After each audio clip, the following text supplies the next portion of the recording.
بسم اللہ الرحمن الرحیم۔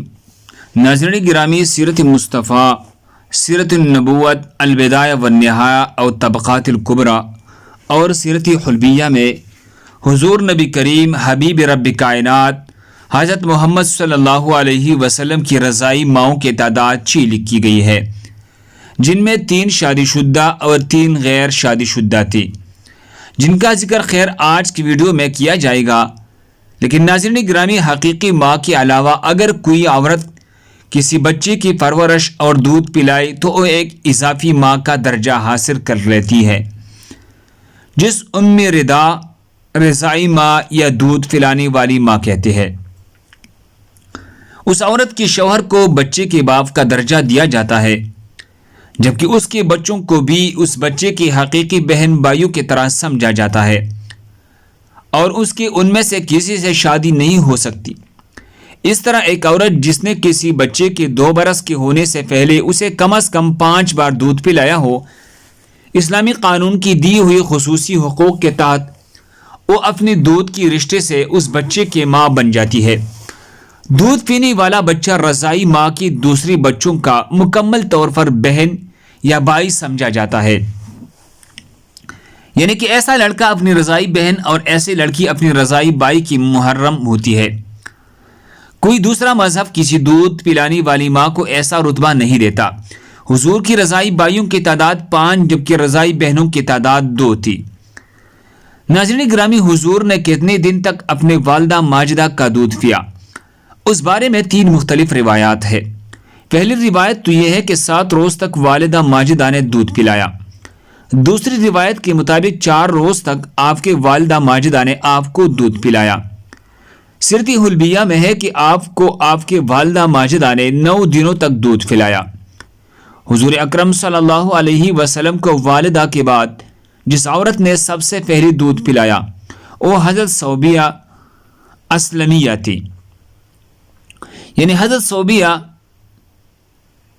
حضرت حضور اکرم صلی اللہ علیہ وسلم کی سب سے پہلی رضائی ماں تھی۔ اس کو امام بخاری نے 5101 میں روایت کیا ہے کہ والدہ ماجدہ کے بعد حضرت حلیمہ سعدیہ کے پاس جانے سے پہلے آپ کو آپ کے چچا ابو لہب کی باندی حضرت صوبیہ نے دودھ پلایا۔ جس وقت آپ نے دودھ پیا اس وقت وہ آزاد ہو چکی تھی، کیونکہ ابو لہب کو بھتیجے کی ولادت کی خبر حضرت صوبیہ نے جس وقت دی تھی اسی وقت ابو لہب نے ان کو آزاد کر دیا تھا۔ اس کا صلہ ابو لہب کو بھی ملا کہ اسے جہنم کی دکھتی ہوئی آگ میں تھوڑا سا پانی نصیب ہو گیا۔ روایت میں ہے جب ابو لہب مر گیا تو کسی کے گھر والے نے اس کو خواب میں برے حال میں دیکھا تو پوچھا کہ تیرے ساتھ کیا معاملہ کیا گیا؟ اس نے جواب دیا، جب سے تم سے جدا ہوا ہو سخت عذاب میں مبتلا ہو، البتہ صوبیہ کے آزاد کرنے کی وجہ سے تھوڑا سا پانی مل جاتا ہے۔ حضرت صوبیہ نے آپ صلی اللہ علیہ وسلم کے علاوہ اپنی بیٹی مسروح، حضور کی چچا حضرت حمزہ بن عبد المطلب، حضرت عبداللہ ابن عبد بن اسد المخزومی کو بھی دودھ پلایا۔ اس طرح حضرت صوبیہ سے حضور نبی کریم صلی اللہ علیہ وسلم کے یہ 3 رضائی بھائی تھے۔ حضور کی اسلام قبول کرنے کے بارے میں مختلف روایات ملتی ہے۔ اس سلسلے میں سیرت نگاروں اور مفسرین میں اختلاف ہے۔ ابو نعیم اصفہانی رحمہ اللہ نے حلیۃ الاولیاء میں لکھا ہے کہ میرے علم کے مطابق متقدمین میں سے کسی نے ان کو اسلام کا ذکر نہیں کیا ہے۔ علامہ قرطبی نے بھی لکھا ہے کہ انہوں نے اسلام کا زمانہ نہیں پایا، جبکہ ابن سید الناس کہتے ہیں کہ انہوں نے اسلام قبول کر لیا۔ البتہ عام مہاجرین کے ساتھ انہوں نے ہجرت نہیں کیا، اور علامہ علاء الدین مغلطائی نے مستقل ایک رسالہ لکھ کر ان کی اسلام کو ثابت کیا ہے، جس میں انہوں نے یہ بھی لکھا ہے کہ ابن حبان نے ایک حدیث کو صحیح قرار دیا ہے جس سے ان کا مسلمان ہونا ثابت ہوتا ہے۔ بعض حضرات نے ذکر کیا ہے کہ نبی اکرم صلی اللہ علیہ وسلم کو جس نے خاتون نے بھی دودھ پلایا وہ مشرب اسلام ہوئی۔ حضور اکرم صلی اللہ علیہ وسلم جب مکہ سے مدینہ ہجرت فرما گئی تو حضرت صوبیہ مکہ ہی میں رہی۔ نبی کریم صلی اللہ علیہ وسلم مکہ جانے کے والے کے ہاتھ خصوصی طور پر حضرت صوبیہ کے لیے تحائف بھیجا کرتے تھے۔ غزوہ خیبر کے بعد 7 ہجری میں حضور صلی اللہ علیہ وسلم کو اپنے پہلی رضائی والدہ حضرت صوبیہ کے انتقال کی خبر ملی تو آپ غمزدہ ہو گئی۔ اس موقع پر خبر پہنچانے والے نے حضور اکرم صلی اللہ علیہ وسلم سے پوچھا کہ حضرت صوبیہ کے بیٹے اور میرے رضائی بھائی مسروع کا کیا حال ہے؟ آپ کو یہ بتایا گیا کہ مسروع تو حضرت صوبیہ سے پہلے ہی وفات پا چکا ہے اور اب ان کا بھی کوئی باقی نہیں رہا۔ عربوں میں یہ رواج تھا کہ نئے پیدا ہونے والے بچے کو خالص عربی زبان سیکھنی اور دیہات کی پاک و صاف آب و ہوا میں مخلوط تہذیب سیکھنے کے لیے کسی گاؤں میں بیچ دیا جاتا۔ شرفائے عرب میں جاری اسی دستور کے مطابق بنو سعد کی عورتیں شیرخوار بچوں کو مکہ آ کر تلاش کرتی اور مخصوص اجرت معاوضہ حاصل کرنے کی غرض سے انہیں لے کر جاتے۔ جس سال نبی اکرم صلی اللہ علیہ وسلم کی ولادت باسعادت ہوئی تو حسب رواج بنو سعد کے خواتین مکہ آئی، جن میں حلیمہ سعدیہ بھی شامل تھے۔ تمام خواتین نے آپ کے گھر کے خستہ حالی اور آپ کی یتیمیوں کو دیکھ کر انکار کر دیا۔ حلیمہ سعدیہ نے اللہ سے برکت کی امید لگا کر اس یتیم کو لے لیا جو در حقیقت یتیم نہیں بلکہ در یتیم تھا۔ اس مولود کی مبارک ہونے کا احساس حلیمہ ان کے شوہر کو اسی وقت سے ہونا شروع ہو گیا جس وقت انہوں نے ان کو گود لیا۔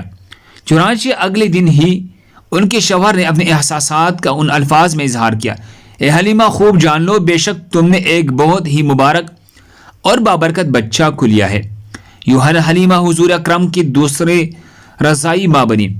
حلیمہ قبیلہ حوازن کے شاخ بنو سعد سے تعلق رکھتے تھے اور آپ کے شوہر حارث بھی اسی قبیلے کے تھے۔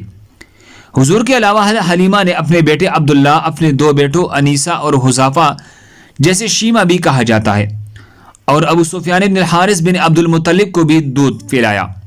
حلیمہ سعدیہ نے آپ کو 2 سال تک دودھ پلایا۔ مدت رضاعت مکمل ہونے پر دودھ چڑھا کر حسب معاہدہ آپ کو مکہ لے کر تو آ گئی، لیکن ان کی تمنا تھی کہ اس مبارک مولود کو کچھ دنوں مزید رکھنے کی سعادت مل جائے۔ ادھر جب مکہ پہنچے تو معلوم ہوا کہ مکہ میں وبا پھیلی ہوئی ہے، تو ان کی گزارش پر آپ کے والدہ اور دادا نے ان کی گزارش کو قبول کرنا ہی بہتر سمجھا۔ اس طرح آپ دوبارہ حضرت حلیمہ کے پاس ہی رہی اور 4 سال کی عمر تک آپ ان کے پاس ہی رہی۔ 4 سال کی عمر میں آپ کو والدہ ماجدہ آمنہ کے پاس لے کر آ گئی۔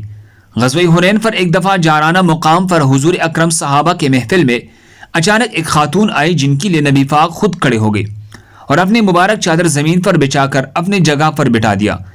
حضور رسول حضرت ابو طفیل کہتے ہیں میں نے صحابہ سے پوچھا یہ کون ہے؟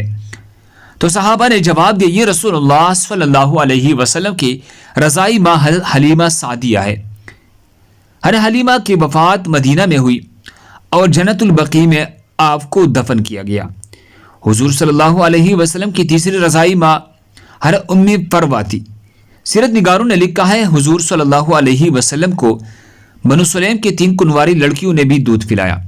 انہوں نے اپنا سینہ جو نہیں نبی اکرم صلی اللہ علیہ وسلم کی منہ سے لگایا، دودھ جاری ہو گیا جیسے آپ صلی اللہ علیہ وسلم نے کیا، اور اتفاق کی کہ ان دونوں کا نام عاتقہ تھا۔